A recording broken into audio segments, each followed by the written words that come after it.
Washington, faced with growing competition and threats from Russia and China, the White House on Thursday said it will create the U.S. Space Force as a sixth, separate military service by 2020, U.S. Vice President Mike Pence told a Pentagon audience that the plan fulfills U.S. President Donald Trump's vow to ensure America's dominance in space, a domain that was once peaceful and uncontested that has now become crowded and adversarial.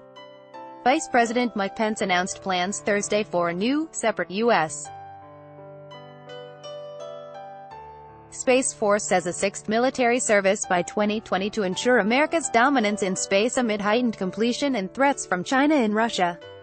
Now the time has come to write the next great chapter in the history of our armed forces, to prepare for the next battlefield where America's best and bravest will be called to deter and defeat a new generation of threats to our people, to our nation, said Pence.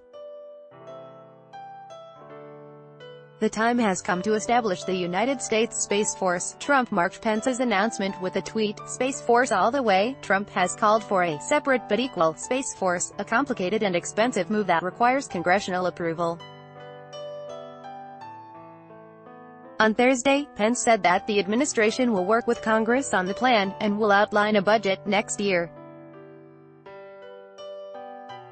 Article continued below. Defense Secretary Jim Mattis has endorsed steps to reorganize the military's space warfighting forces and create a new command, but has previously opposed launching a pricey, new service.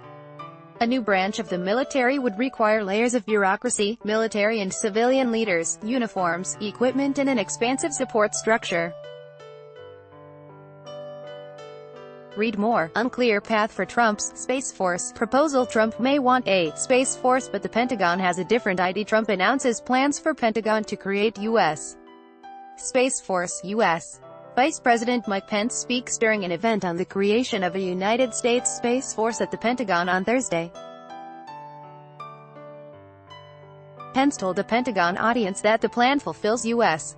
President Donald Trump's vow to ensure America's dominance in space. Evan Vucci, The Associated Press. The Pentagon proposal delivered to Congress Thursday lays out plans to consolidate the Pentagon's warfighting space forces, and make organizational changes to boost the acquisition and development of leading-edge technologies. The Pentagon's role in space has been under scrutiny because of the recognition that the United States is increasingly reliant on satellites that are difficult to protect in space. Satellites provide communications, navigation, intelligence and other services vital to the military and the economy. The U.S. intelligence agencies reported earlier this year that Russia and China are pursuing non-destructive and destructive anti-satellite weapons for use during a future war. And there are growing worries about cyber attacks that could target satellite technology, potentially leaving troops in combat without electronic communications or navigation abilities.